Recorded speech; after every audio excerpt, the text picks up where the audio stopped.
Om Shri Sairam. Dear students, today let us discuss India Physiography, the part 2. So, in this physiographic divisions of India, we already discussed in the previous class. On the basis of physiography, India can be divided into 4 major divisions, namely the northern mountains, the northern Great Plains, the peninsular plateau, and the coastal plains and islands. These are the 4 important physiographic divisions of India. Among these 4 physiographic divisions of India, in the last class we have already discussed the northern mountains. These northern mountains are the 3 important parallel ranges: Himadri, Himachal and Shivalik, and which is the highest mountain peak in the world. The highest mountain peak is Mount Everest. It is having height about 8,848 meters. Then which is the highest mountain peak in India? The highest mountain peak in India is K2 or Mount Godwin Austen.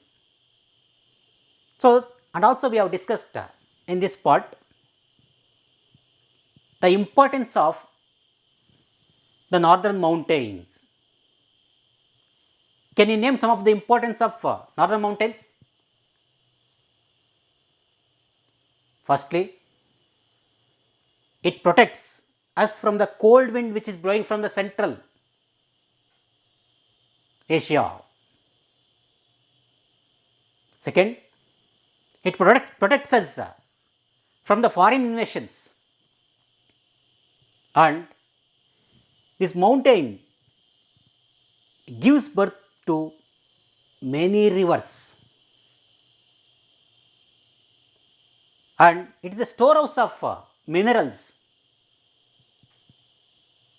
Like this we have discussed about the northern mountains.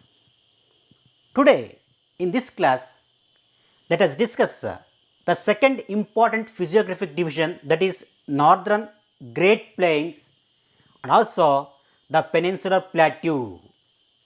These two important physiographic divisions we are going to discuss today's class. So, the northern Great Plains, so landforms divided into 3. One is mountains, plains, plateaus. So, this is the northern Great Plain. Look at the map. This region is the northern Great Plain region. So, in this it lies between the Himalayas and the peninsular plateau of India. The Great Northern Plains lies between the Himalayas and the Deccan Plateau. Between that region is called as the Northern Plains. So, Northern Plains lies between Himalayas and Deccan Plateau. That region is called the Northern Great Plains, and it is formed by the depositional work of 3 important river systems. The depositional work of the river system. What do you mean by depositional work of the river system? In that gradation, there are many agents in the gradation. In gradation, 2 parts, aggradation and degradation. The agents of gradations, there are 2 forces again, internal force and external force. So, external force, rivers running water, wind and so on. So, in this depositional work of three river systems, this is mainly formed by the depositional work of the three important river systems. The deposition of the rivers by the rivers. So, rivers from mountain, in the rivers, the flow of rivers, three courses will be there. One is upper course, middle course and lower course. In the upper course, the river flows very fast. When it comes to the middle course, it spreads and flow slowly. And the third course is where it reaches or join the ocean or water bodies. So, like this, three courses will be there in the action of the river. So, this northern plain is formed by the depositional work of three river systems, namely Satluj, the Ganga and the Brahmaputra. These are the three important river systems.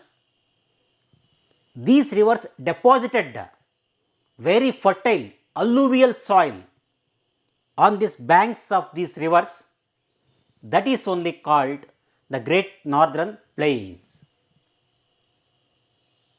Here you can see that the three important river systems, namely Satluj.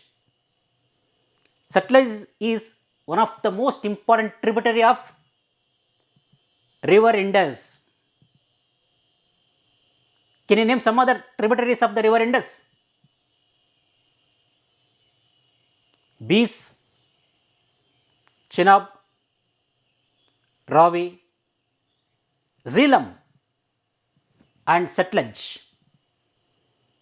So, one of the most important river which flows in this northern plain is river Satluj and the Ganga and the Brahmaputra.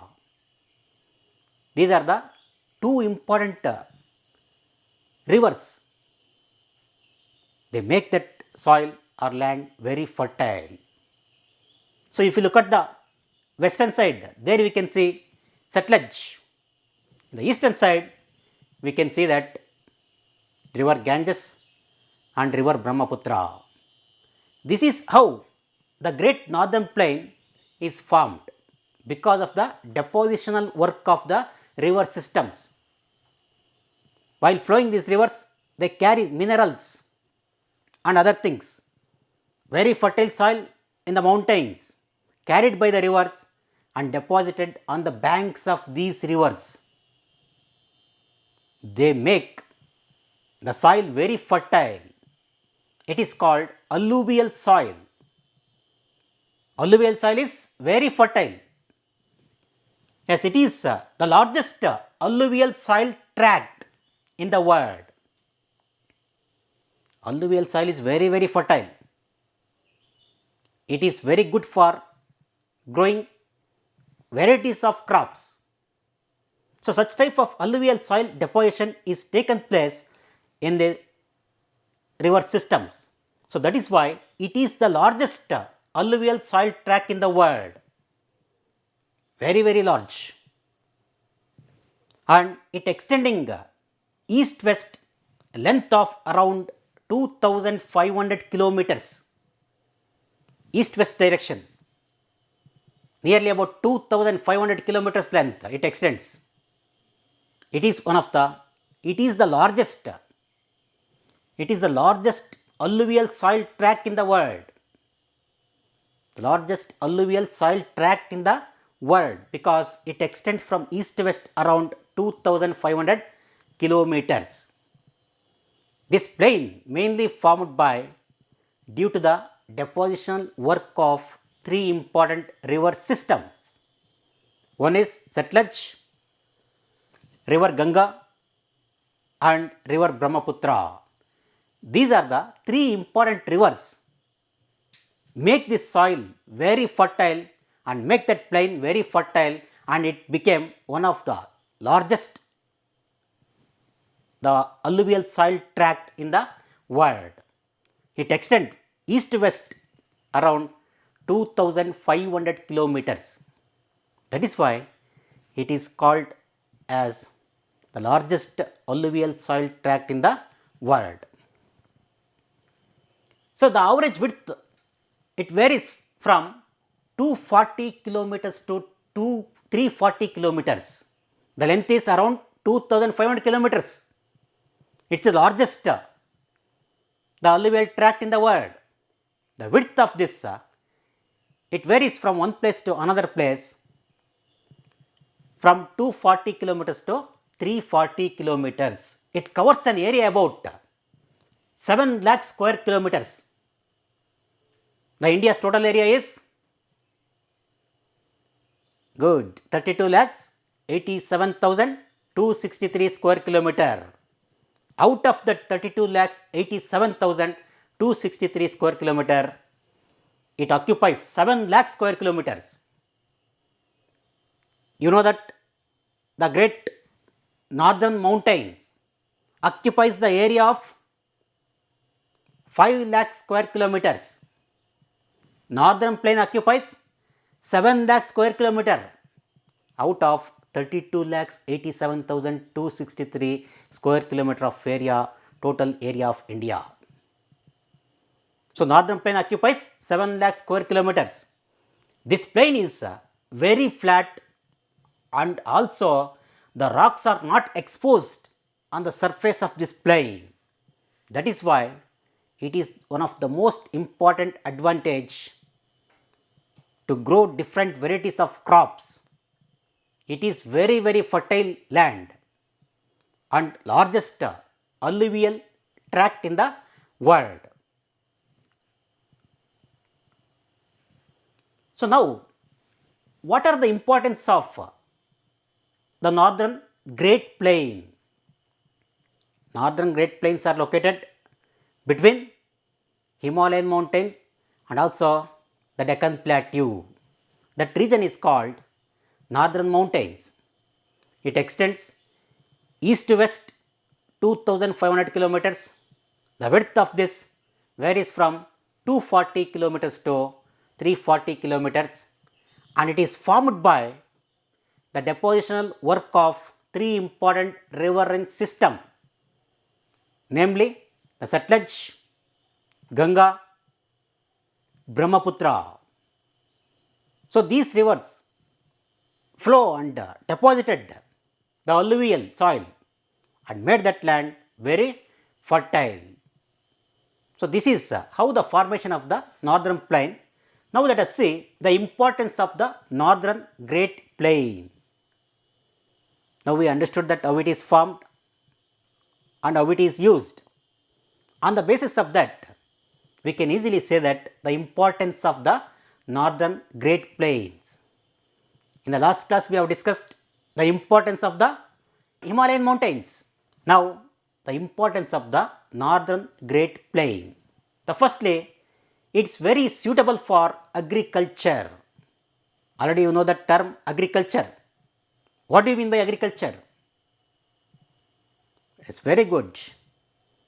Tilling the land and growing the crops is called or known as agriculture. It is very suitable for agriculture. Why it is suitable for agriculture? How you can say that this northern plain is suitable for agriculture? Yes, this is the land, northern plain is deposited or depositional work of the three important riverine system. These rivers deposited alluvial soil on the banks of these rivers. That made the land is very fertile. This fertile land or alluvial soil is very good for growing crops. That is the reason it is very suitable for agriculture. That is one of the most important the importance of this northern plain. Next, the perennial rivers and vast fertile alluvial soils can be seen here. Perennial rivers. What do you mean by perennial rivers and non-perennial rivers? Yes, perennial river means the rivers which flow throughout the year. Non-perennial, the rivers flow only in the particular season. They will not flow throughout the year. But North Indian rivers are perennial rivers because they flow throughout the year. So, that is one of the importance of the northern plain. So, perennial rivers are flowing in that region. They will not flow only in the particular season. In the dry season, will not dried up. The rivers will not be dried up. They flow continuously throughout the year. They are called perennial rivers. So, if the river is flowing throughout the year, we can get water abundantly all the time, so that we can grow different crops. Different crops we can multiple cropping, it is called. Multiple cropping can be done here, not only once in a year, 2 times or 3 times we can grow crops, because availability of water is more in that place because of the perennial rivers. And vast fertile alluvial soil, it stretches from east to west 2500 kilometers length and width 240 to 340 kilometers. It is the largest alluvial soil tract in the world. So, that is the vast fertile alluvial soil, our northern Great Plain. And level land is suitable for transport and communication. It is a flat land. That level land, the advantage of the level land is the good network of roads and communication. So, what is the advantage of the good transport and communication? If the area is having or connected with the good network of roads and communication, that will be more developed area. That is why this makes, or that land is suitable for transport and communication, so that we have good network of transport and communication. This is one of the most important advantage of the northern plain. Useful for industrialization, urbanization and trade. Industrialization, the industries require, first thing is water, power or electricity and raw material. See, in that industries, generally 2 types of industries are there. Can you name 2 types of industries? Based on the raw materials, I am talking about based on the raw materials. Based on the raw materials, industries are divided into 2 types. One is agro based industries, another one is mineral based industries. Agro based industries mainly depending on the raw material from agriculture or agricultural products. For example, textile industry. Textile industry is a agro based industry. For its raw material, it is depending on agriculture, cotton growing areas. Sugar mills, depending on sugarcane field. These are the examples of agro based industries. So, here useful for industrialization. This great northern plain, it is useful for industrialization due to the surplus of production, green revolution,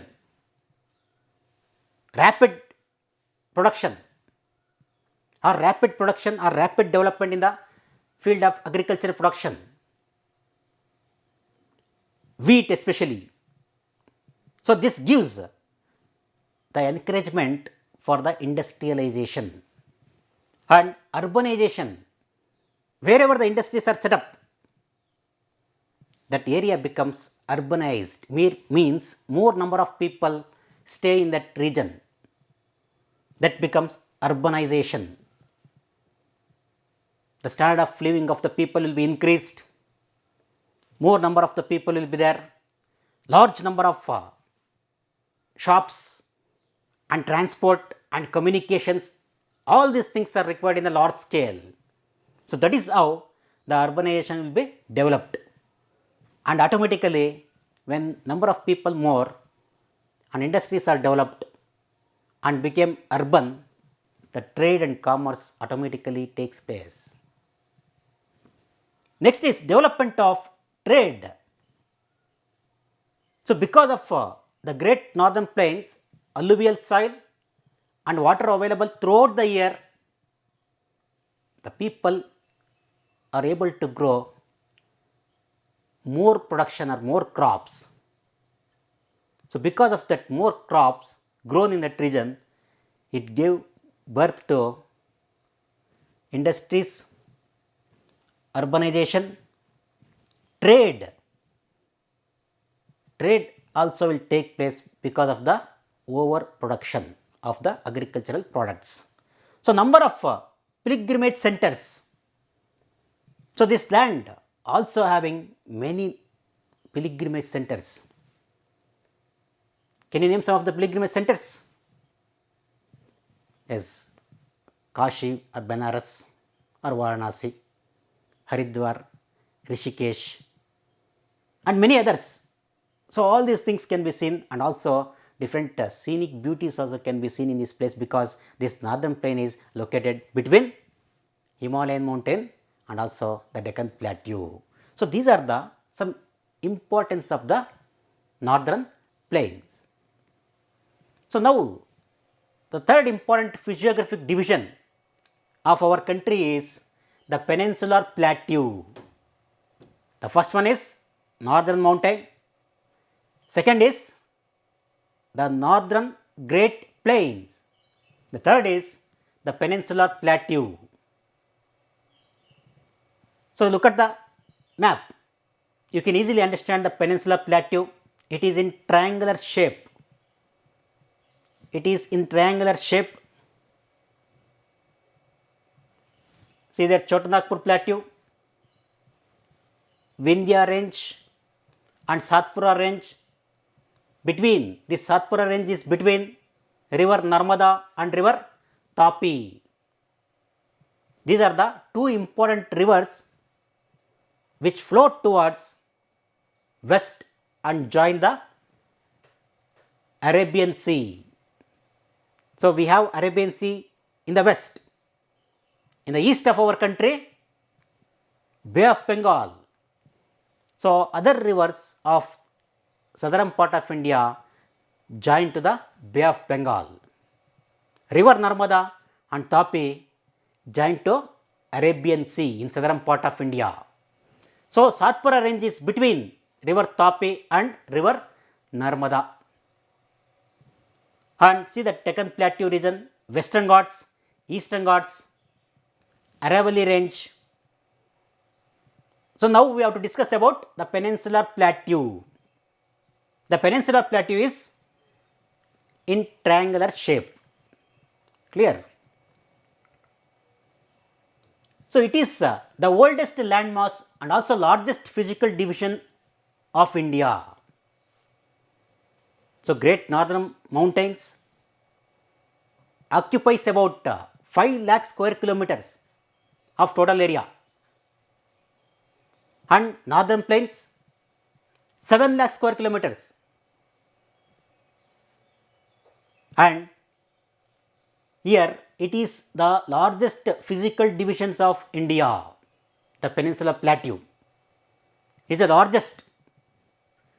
It was being a part of Gondwana land. Gondwana land means which was there earlier. The southern part of India was a part of Gondwana land. Southern part of India was older than the northern part of India.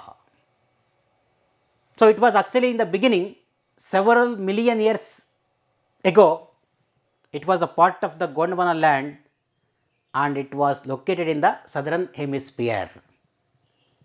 Due to the tectonic plates movement,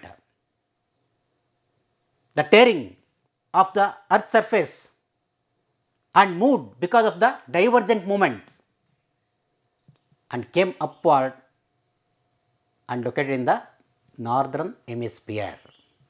So, this is it was being a part of Gondwana land and it lies to the south of the Great Northern Plains and it occupies about 16 lakh square kilometers of total area.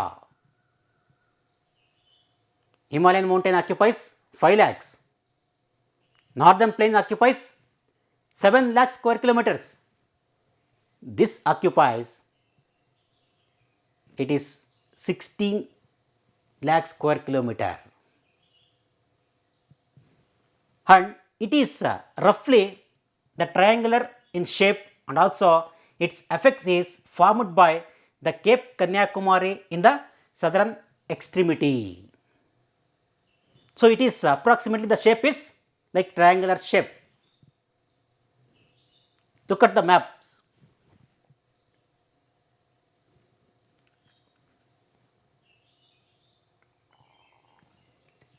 So, it is bounded by many hills and also the plateaus.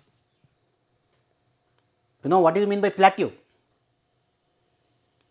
High elevated area above 1100 meters height. If it is below that, it is a plain land. If the height increases above 1100 meters and flat table land, that is called as plateau. But Tibetan plateau has got more height, but it is a flat land.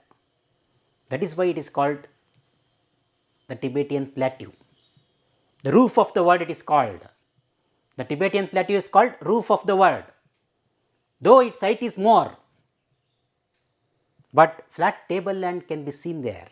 That is why it is called the Tibetan plateau. So, like that it is bounded by many hills and also the plateaus. They are Aravalli and Vindhya mountain ranges. We have already seen that Aravalli range and also Vindhya and Satpura range between river Narmada and river Tapi. And Satpura, what do you mean by Satpura? Sat means in Sanskrit it is 7. Pur means mountain, 7 mountains. So, Satpur range and also Western Ghats towards the west of our country, Western Ghats and Eastern Ghats and Chotanagpur Plateau and Deccan Plateau and Malwa Plateau. Deccan Plateau and Malwa Plateau, these are the some important hills and also plateaus can be seen in this Deccan Plateau region. So, Peninsular Plateau, it occupies nearly about 16 lakh square kilometer of area. It is the largest physiographic divisions of India and it lies towards the south of Northern Plains and it was a part of Gondwana land, the oldest part, and here we can see many hills and plateaus. Examples Aravalli and Vindhya mountains, Satpura range, Western Ghats, Eastern Ghats, Chotanagpur Plateau, Malwa Plateau and Deccan Plateau. These are the plateaus and hills found in Peninsular Plateau region. So, the Aravalli range, the oldest fold mountain that lies to the northwest of our country, means in this Peninsular Plateau, towards the northwestern part we can see Aravalli range. The Aravalli range, in the previous slides you have already seen that the Aravalli range, this is the north and western part of our country. In that Deccan Plateau, the northwestern part of that region, Aravalli range is there, and it lies to the northwest. In that the Guru Shikara, that is about 1772 meters, is the highest peak on Abu Hills of Aravalli range. In Aravalli range, one of the hill is Abu Hills. In that Abu Hills, Guru Shikara is the highest peak. The height of that is 1772 meters. That is Guru Shikara on Abu Hills of Aravalli range. The Vindhyan range flanks to the northern edge of Narmada Valley. Narmada Valley, river Narmada, one of the important river which joins to the Arabian Sea in the middle of our country. So, there we can see Vindhyan range. So, Satpura range runs in east to west. In the east-west direction, south of Vindhyas, in between the Narmada and Tapi river. It is between the Narmada and Tapi river, Satpura range is there. So, the Western Ghats are continuous range running parallel to the west coast of India from Tapi Valley to Kanyakumari. From river Tapi to Kanyakumari in the western part, they are continuously running Western Ghats, and they are also known as Sahyadris. Sahyadri ranges, they are called. Western Ghats are also called or known as Sahyadris. They are from Tapi to Kanyakumari, parallel to the west coast. So, they are continuous, they are not separated or divided, a continuous range, and they are very steep on the western side and gentle on the eastern side. These Western Ghats are more higher than the Eastern Ghats, and they have steep slopes towards the west and gentle slope towards the east. In that, Bor Ghat, Tal Ghat and Pal Ghat are the important passes across the Western Ghats. There are some of the important passes, mountain passes. Examples: Bor Ghat, Tal Ghat and Pal Ghat. These are the examples of the passes which are located in the Western Ghats.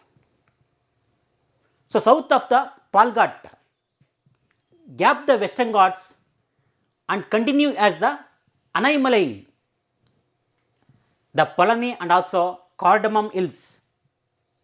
In that gap, so south of the Pal Ghat gap, there the Western Ghats continue as the Anaimalai, the Palani and also Cardamom Hills. In that gap, in that Pal Ghat gap, this Western Ghats continues as the Anaimalai, the Palani and Cardamom Hills. In that Anaimalai Hills, Anaimudi is the highest peak in South India. Anaimudi is it is the highest peak in southern part of India, height about 2695 meters, which is located on Anaimalai Hills, which are there in the Pal Ghat gap, that is Anaimalai and also the Palani and Cardamom Hills are there. Among these three hills, Anaimalai Hills, we can see Anaimudi peak, the height about 2695 meters. That is the highest peak in southern part of India. So, the Eastern Ghats, they run almost parallel to the east coast of India. How the Western Ghats parallel to the west coast, in the same way Eastern Ghats are also almost parallel to the east coast. They extend from Mahanadi basin or Mahanadi valley in the north and towards the Nilgiri hills in the south. Mahanadi valley to Nilgiri Hills, where this Eastern Ghats and Western Ghats both join. So, there only they join the Western Ghats. The Eastern Ghats extends from Mahanadi Valley to Nilgiri Hills. So, there they join the Western Ghats. Western Ghats from Tapi to Kanyakumari, river Tapi to Kanyakumari. Eastern Ghats from river Mahanadi Valley to Nilgiri Hills, there they will join the Western Ghats. So, they are lower than the Western Ghats. Western Ghats are more height than the Eastern Ghats. Eastern Ghats are lower than the Western Ghats, and Western Ghats are continuous, but Eastern Ghats are not continuous. So, the highest peak in the Eastern Ghats is Amarakonda. Amarakonda is the highest peak in the Eastern Ghats. In the Western Ghats, highest peak is Anaimudi Hill. That is the highest peak in southern part of India. Anaimalai Hills. Here, the highest peak in the Eastern Ghat is Amarakonda. This is about the Eastern Ghats and Western Ghats. So, the Deccan Plateau is bounded by Satpur and also the Vindhyas in the northwest, the Western Ghats in the west and also Eastern Ghats in the east. So, Deccan Plateau is bounded by Satpur and also Vindhya in the north and northwest, and Eastern Ghats and Western Ghats. The Mahadev and also Michael ranges in the north, and Chotanagpur Plateau lies in the northeastern part of our peninsula. Chotanagpur Plateau, it lies in the northeastern side. We have already marked on the map in the previous slides, Chotanagpur Plateau, that is located in the northeastern part of our Deccan Plateau region. So, like this the Deccan Plateau is bounded. Now, let us look into the importance of the peninsular plateau. We have studied already importance of Himalayas, importance of northern plains. Now, importance of the peninsular plateau. The first one is rich in minerals. It is a plateau region. Many minerals are found here. It is rich in minerals. And thick forest and also biodiversity. Very dense and evergreen forest because of the Eastern Ghats and Western Ghats. We can see thick, dense, evergreen forest and biodiversity, varieties of animals, flora and fauna found in this region. And influence on southwest monsoon. We get the rainfall from monsoon wind. You know the meaning of monsoon. Monsoon means nothing but mosam or season, the wind which blow in particular season. So, we get rainfall from the monsoon wind. So, monsoon wind starts from Arabian Sea and enters Kerala first, blocked by the Western Ghats and move towards north, and again further blocked by Vindhya and Satpur range and move towards east, and finally blocked by the Himalayan mountain range, and more clouds are gathered in the particular state. That state is named as Meghalaya. There we receive highest rainfall. What is the place? Very good, Mawsimram near Cherrapunji, that gets highest rainfall in the world due to this reason. So, useful for agriculture. This Deccan Plateau also drained by several rivers and also rich in minerals, and also alluvial soil also can be seen here. That is why it is also good for growth of different varieties of crops. So, the birthplace of many rivers. This Deccan Plateau also, like Himalayan mountains, this Deccan Plateau also given birth to various rivers. Can you name some of the rivers, South Indian rivers? Very good. River Kaveri, River Narmada, River Tapi, Godavari, Mahanadi, Krishna, Tunga Bhadra, Hemavati, Netravati, Sharavati, so on. So, these are all the South Indian rivers. All these rivers make that plateau very fertile. So, that is why it is good for growing agriculture. Though some of the rivers are not flowing throughout there, they are non-perennial rivers, but it is useful to construct the dams and also the waterfalls useful for generation of electricity. Because of the high elevated land, the rivers flow from there very fast or swift flowing, it is possible to generate hydroelectricity. Example is Sharavati Jog Falls. How many of you have seen Jog Falls? Near Shimoga. Yes, very good. There, that is the example of generating the hydroelectricity in the southern part of India. So, it has hill stations such as Ooty, and also you know the Kodaikanal, all such places are very important hill stations, can be seen in this Eastern Ghats and Western Ghats and also in the Peninsular Plateau mainly. So, these are the importance of the Peninsular Plateau. In Peninsular Plateau, Vindhya Range, Satpur Range and also Eastern Ghats, Western Ghats.